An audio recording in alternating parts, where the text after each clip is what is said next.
দেয় না। আমাদের এখান থেকে শুনতে হচ্ছে আল্লাহ দেওয়ার প্রদত্ত একটি নিয়ামত।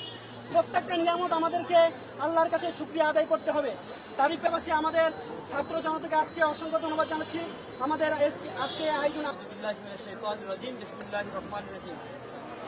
সংগ্রামী উপস্থিতি, প্রিয় সাংবাদিক বন্ধুগণ, আসসালামু আলাইকুম ওয়া রাহমাতুল্লাহি ওয়া বারাকাতুহু।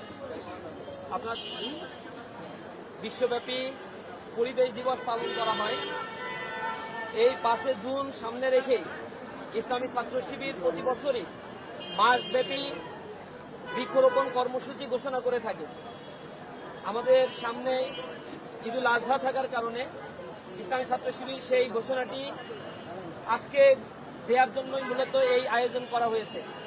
আজকে ঢাকা মহানগর পশ্চিমের উদ্যোগে যে বৃক্ষ র্যালি এবং তৎপরবর্তী বৃক্ষ বিতরণ কর্মসূচির আয়োজন করা হয়েছে, সেখানে আমাদের পক্ষ থেকে কিছু মেসেজ আমরা জাতিকে দিতে চাই। আপনারা নিঃসন্দেহে জানেন, বাংলাদেশের জলবায়ুর পরিবর্তন এবং আবহাওয়াজনিত যে পরিবর্তনগুলো হচ্ছে, তার ফলশ্রুতিতে এই দেশে মানুষের জন্য বা উপকূলীয়বর্তী এলাকাগুলোতে অনেক বেশি বিপর্যয় নেমে এসেছে।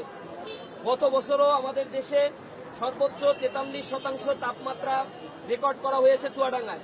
ধারাবাহিকভাবে সমুদ্রের পৃষ্ঠের উচ্চতাগুলো বেড়ে যাচ্ছে এবং সমুদ্র তীরবর্তী অঞ্চলগুলোতে আমরা দেখতে পাচ্ছি ধীরে ধীরে তার পরিমাণ, সমুদ্র তীরবর্তী এলাকাগুলোতে পানির পরিমাণ বেড়ে যাওয়ার কারণে নানা ধরনের দুর্যোগ, জলোচ্ছ্বাস, শিরোর, আইলার মতো দুর্যোগগুলো ঘটছে, যার ফলশ্রুতিতে উপকূলীয় এলাকার মানুষগুলো অনেক বেশি দুর্যোগের মধ্যে তাদের দিনাতিপাত করতে হচ্ছে।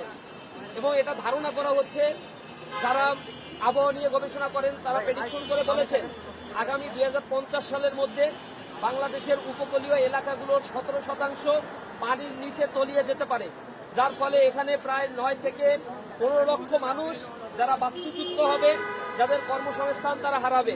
এটা আমাদের জন্য অনেক বড় দুর্ভোগের বিষয় এবং দুর্ভাগ্যের বিষয়।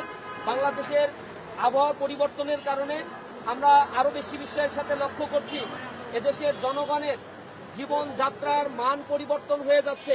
হিট স্ট্রোকের পরিমাণ বৃদ্ধি পাচ্ছে, প্রাকৃতিক দুর্যোগের পরিমাণ ধীরে ধীরে বৃদ্ধি পাচ্ছে।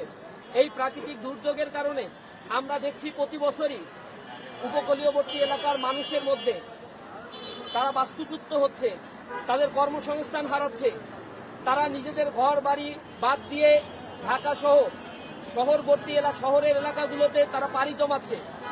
ধীরে ধীরে বেকারের পরিমাণ বেড়ে যাচ্ছে। এই জায়গা থেকে প্রতিরোধ করার জন্য সরকারকে আশু পদক্ষেপ গ্রহণ করতে হবে। প্রতি বছরই জলবায়ু সম্মেলন হয়, 31টি সম্মেলন ইতিমধ্যেই অনুষ্ঠিত হয়েছে, কিন্তু জলবায়ু পরিবর্তনের কারণে যে দেশগুলো ভালনারেবল অবস্থায় রয়েছে, সেই দেশগুলোকে কার্যকর পদক্ষেপ গ্রহণের জন্য উন্নত দেশগুলো যে ধরনের ফান্ডিং দেওয়া দরকার তা দিচ্ছে না। জলবায়ু পরিবর্তনের জন্য আমাদের মতো দেশ, অনুন্নত দেশগুলো কার্বন ডাই অক্সাইড নিঃসরণের সবচেয়ে বেশি ক্ষতির মুখোমুখি হচ্ছে। আর সবচেয়ে বেশি যারা কার্বন আরোহণ করে, যুক্তরাষ্ট্র, রাশিয়া, পার্শ্ববর্তী ইন্ডিয়া অথবা চায়না, সেই দেশগুলো কার্বন আরোহণ করার ফলে আমাদের মতো অনুন্নত দেশগুলোর উপরে অনেক বেশি চাপ পড়ছে এবং জলবায়ুর এই পরিবর্তনগুলো ঘটছে। এই জায়গার ক্রমবর্ধমান যে ঊর্ধ্বগতি এবং যাতে জনজীবন বিপর্যস্ত হয়ে পড়ছে, 40 ডিগ্রি সেলসিয়াসের উপরে গ্রীষ্মকালীন সময়ে তাপমাত্রা বৃদ্ধি পাচ্ছে, এগুলো রোধ করার জন্য কার্যকর ব্যবস্থা গ্রহণ করতে হবে। সেক্ষেত্রে শুধুমাত্র সরকারের ব্যবস্থা গ্রহণ করলে হবে না, জনগণেরও এখানে দায়বদ্ধতা আছে। এ কারণে আমরা বাংলাদেশের শহরগুলো এবং প্রত্যন্ত এলাকাগুলোতে বৃক্ষরোপণ কর্মসূচি গ্রহণ করেছি। ইসলামী ছাত্র শিবির প্রতি বছরই এই বৃক্ষরোপণ কর্মসূচি ঘোষণা করে এবং তাদের যে জনশক্তি রয়েছে, লক্ষ লক্ষ জনশক্তিকে আমরা এই ব্যাপারে নির্দেশনা দেই। প্রতিজন জনশক্তি একটি করে ফলজ, একটি বনজ এবং একটি ঔষধি, টোটাল 3টি করে বৃক্ষরোপণ এবং বৃক্ষের চারা তারা বিতরণ করবে। এবং শহর এলাকাগুলোতে যেখানে বৃক্ষের চারা রোপণ করার মতো পর্যাপ্ত জায়গা নাই, সেখানেই ছাদগুলোকে ব্যবহার করে, রেলিংগুলোকে ব্যবহার করে আমরা যেন বনায়ন অথবা সুস্থ ব্যবস্থাপনার মধ্য দিয়ে এই বৃক্ষের চারাগুলো রোপণ করতে পারি। বাংলাদেশে যে পরিমাণে বনায়ন থাকার কথা ছিল, আপনারা জানেন, একটা দেশের ইকোসিস্টেমকে ধরে রাখার জন্য, প্রাকৃতিক ভারসাম্যকে ধরে রাখার জন্য 25% ন্যূনতম বনায়ন প্রয়োজন।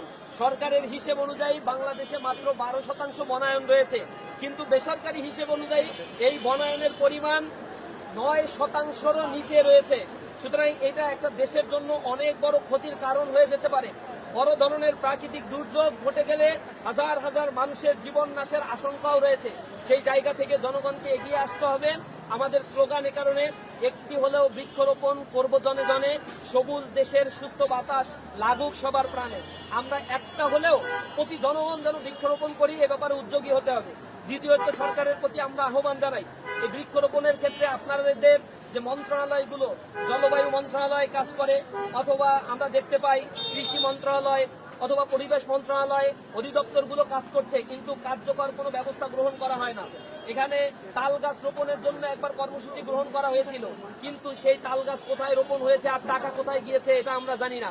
শেল্টার সেন্টার নির্মাণের জন্য প্রতি বছর বাজেট দেওয়া হয়, কিন্তু শেল্টার সেন্টার নির্মাণের ক্ষেত্রে যে পরিমাণে দুর্নীতি করা হয়, সেই দুর্নীতির কারণে শেল্টার সেন্টারগুলো গরু ছাগলের খামারে পরিণত হয়েছে, অথচ গরু ছাগল থাকার জায়গায় পরিণত হয়েছে, সেখানে মানুষ থাকতে পারে না।